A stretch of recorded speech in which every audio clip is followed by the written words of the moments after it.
Alright, welcome back, guys. Sorry for the long delay on this one and for not doing a review for Montreal Boston. This is the Puck Drop podcast that I did with GameDay Hockey on her channel.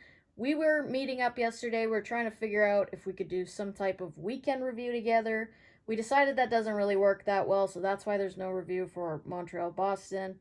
We're going to stick with what we're each doing and then team up for the podcast probably once a week where we can discuss some notes from the games that week on there, have some interesting conversations, maybe talk what trades we'd make, possible expansion cities. So anything interesting going on in the league, feel free to recommend topics to us. We'd love to get feedback on everything.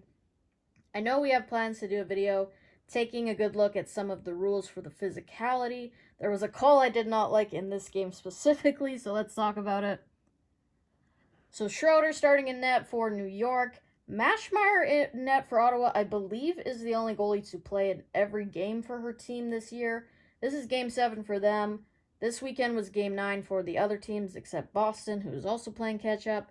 So let's get into this one. First period, Brooke Hobson with a big hit on Lexia Gia, who also likes to throw the body. We've seen this a lot from Hobson. She knows how to throw a solid check.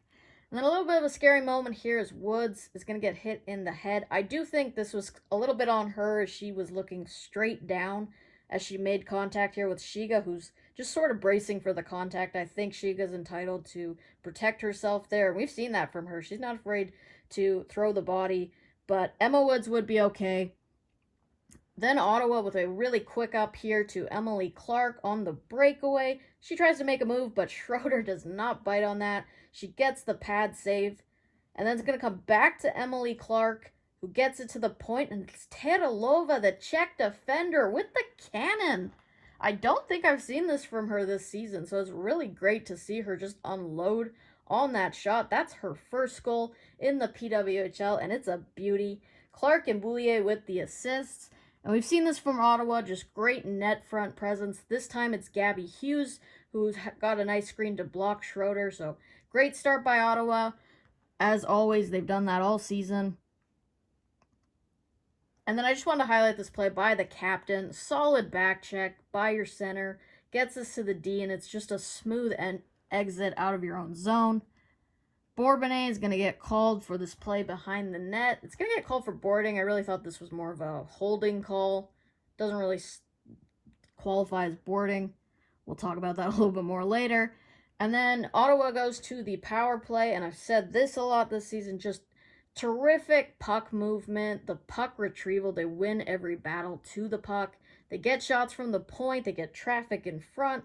So they don't score, but that's everything you want to see on the man advantage. That does it for the first period. Shots are 15-10 for Ottawa. On to the second. Nice little toe drag by Hughes. Her and Watts both showing off their stick handling in this game. You can see the two New York players run into each other because of how smooth that was. And then a 2-on-1. Jenner elects to shoot. It's off the post. I thought that one went in. The puck immediately goes the other way. It's a 2-on-1 now for New York. Rock finds Levis, but she puts that just wide. Then we get a good look at the sequence for Schroeder as she keeps this out aggressive at the top of the paint. You can see why she's earned a spot on the roster for Canada at the rivalry series this week. Great work by her. And then penalty to New York, but a scary collision behind the net for Scamora and Bourbonnais into the boards. They're both shaken up on that play, but it's Jamie Bourbonnais that is holding her left shoulder, as she just looked like she was in agony as she goes to get help from the trainer. You can see the look of pain on her face. She would leave the game here. Ottawa wanted a penalty on her for taking out Scamora. Honestly, I was just glad that both players would be all right. You never want to see those kinds of collisions into the boards. Just a scary one. That left shoulder really takes the brunt of it. So Hobson gets called for the holding penalty there on Agia. So power play for Ottawa. And then on that, at the end of that, Hobson racing out of the box hits an unsuspecting Harmon. So delayed penalty. Watts again showing off her stick handling skills. She eventually finds this puck and tucks it in, but the whistle had gone, as it looks like one of the New York players did touch up before Watts gets that back. So crowd not happy with it. I do think it looked like it was the right call, so we end the second period with the score still 1-0. 2 minutes into the third, we see Bourbonnais is back on the ice, so that's a huge relief. And then it's Scamora who pressures Hobson, takes the puck to the net, and then a nice little dish to Agia, who I think fools Schroeder on this because she fans on the puck. But what a season it's been for Alexia Agia. That's her 4th goal. What a steal for Ottawa as they picked her up in the 11th round in the draft. Just 23 years old, but already a fan favorite. There's a great video on social media right now of her surprising a young fan for her birthday. I love seeing these women interact with the fans, all the signs in the crowd. It's been an awesome way to start the league. So 2-0 now for Ottawa. I do not like this shove by Ella Shelton on Boulier. When you hit someone like this, they usually go very awkwardly into the boards. They can't brace themselves. Luckily, Boulier would be okay, but that's a dangerous hit. And then, like I mentioned earlier, just terrific puck movement from Ottawa on the power play. They really know how to work it around. You can see them get this into the bumper position. They're great at dragging the penalty killers out of position. They create that chaos in front with the shots from the point and all the traffic. And towards the end of it, Jenner, keeping the puck out of reach, gains the zone. She finds Watts, who manages to get this in the slot to Savannah Harmon. She goes bar down. It says Clark with the second assist, but she's actually in the net front. That is Jenner with the great puck protection there to shield it. And it's 3-0 for Ottawa. But as Soroya Tinker kept mentioning, Schroeder is standing tall and building momentum for New York. Bourbonnais back in this game, breaks up the 2-on-1. She gives it to Rock, and those two are going to go all the way down the ice, back and forth until Rock buries the rebound. So with 5 minutes left, New York doing what they do, sticking around in the game. Schroeder keeping them in it. And then less than a minute later, look at this passing play. Chloe Arard across the ice to Eldridge in front. Jade Downey Landry pots her 4th of the season. And if you're an Ottawa fan like me, you are freaking out. We've seen this ending before. They outplay their opponents all game. And then all of a sudden, no clean breakouts. They stop chipping pucks in. Carla McLeod does call a timeout. But right after that, and I literally wrote in my notes, bogus boarding call. This is not boarding. If you watch the Jill's in Jocks, podcast by Tessa Bonhomme, she was not happy with this either. She went on a little bit of a rant that this is not what the players wanted. They want to have the physicality, and this is just not boarding. Shelton has the puck. She's going up the boards, and Agia just goes to rub her out to win the puck. That's it. She turns at the last possible second, but it's not even like Agia slams her unnecessarily hard or anything. This is just a shoulder hit. There's no contact in the numbers. It's not like the earlier hit by Shelton on Boulier. So I was really upset with that power play. As I said, that's bogus. That's not boarding. And then on that power play, Ottawa can't get this out. Eldridge takes it. She finds Rock with the patience over to Carpenter. It's a tie game. This broke my heart again. Ottawa just can't seem to find a way to close out games. This is becoming a bit of a pattern with them.